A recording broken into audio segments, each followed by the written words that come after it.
Arriving in Cuba has become a lot more expensive for both residents and tourists who carry more than 35 kilograms. Customs tax has skyrocketed on some items, from the equivalent of $1.8 to $10 per kilo.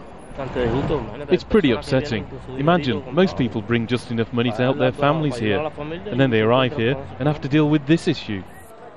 The government says it's bringing Cuba in line with other countries, but Cuba may not be like those other countries.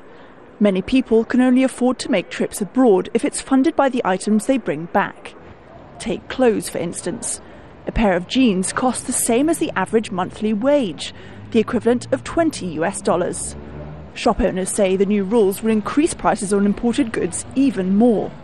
There's also an industry of mules, people who essentially travel to Ecuador, Panama and the US to shop for clothes, food and electronics to bring back to Cuba. Not a bad industry to stamp out, you might think, but many of these items, especially electronics, are not available or already unaffordable in Cuba.